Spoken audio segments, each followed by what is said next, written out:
இன்றைக்கி நாம் கோதுமை பீட்ரூட் அடை பார்க்க போகிறோம். அதுக்கு தேவையான பொருட்கள் 2 கப் அளவுக்கு கோதுமை மாவு எடுத்து வச்சுருக்கோம்.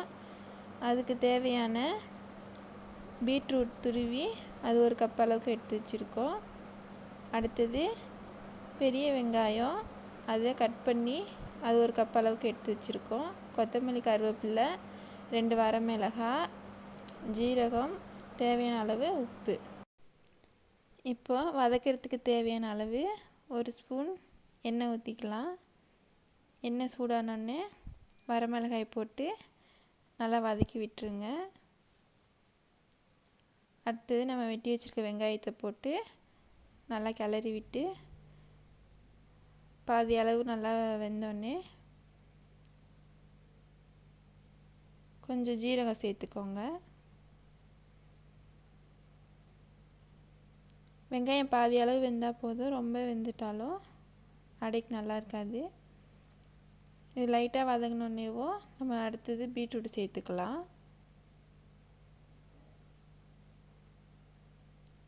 பீட்ரூட்டுமே கொஞ்சமாக வதங்கினா போதும், ஒரு அரை வேக்காடு வெந்தாலே போதும். ஏன்னா அப்புறம் அடைக்கு நம்ம அடை சேர்க்கும் போது அதுலேயே பாதி வெந்துடும். அதனால் அரை வேக்காடாகவே வேக வச்சு எடுத்துக்கலாம். நல்லா வதக்கிடுங்க.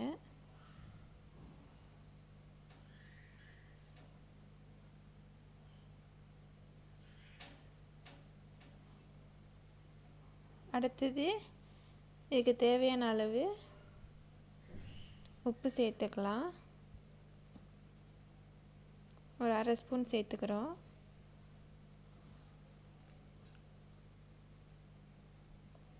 அடுத்ததாக கருவேப்பிலை, கொத்தமல்லி நல்லா சேர்த்து நல்லா கிளறி விட்டுருங்க. அடுத்து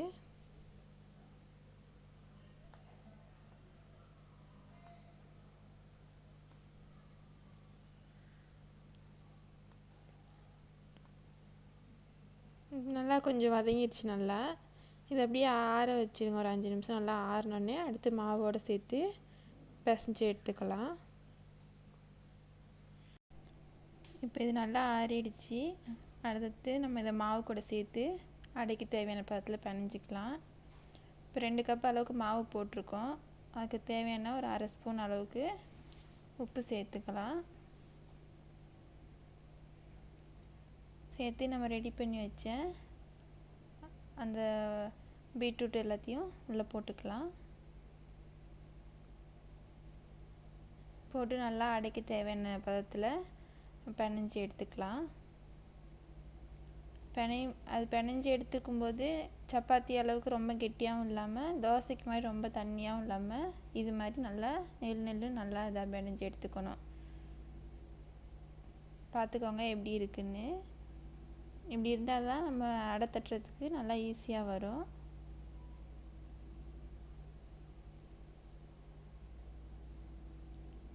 இப்போ நம்ம தோசைக்கல் சூடாயிடுச்சு. நல்லா எண்ணெய் தேய்ச்சி விட்டுட்டு நல்லா தண்ணி தொட்டுக்கோங்க. அப்போ தான் உங்களுக்கு எடுத்து நல்லா தட்டுறதுக்கு ஈஸியாக வரும். ஒரு கையளவுக்கு மாவு எடுத்து அது நல்லா கல்லில் நல்லா ஸ்ப்ரெட் பண்ணி விடுங்க. அடை மாதிரி நல்லா உங்களுக்கு அவர் தட்டுறதுக்கு நல்லா வரலன்னா நல்லா தண்ணி தொட்டு நல்லா தடவி விட்டிங்கன்னா நல்லா சூப்பராக வந்துடும். சிம்மில் வச்சுக்கோங்க அடுப்பை, இல்லைன்னா உங்களுக்கு ரொம்ப ஹீட்டாக இருந்தாலும் உங்களுக்கு கைக்கும் டேஞ்சர் தான்.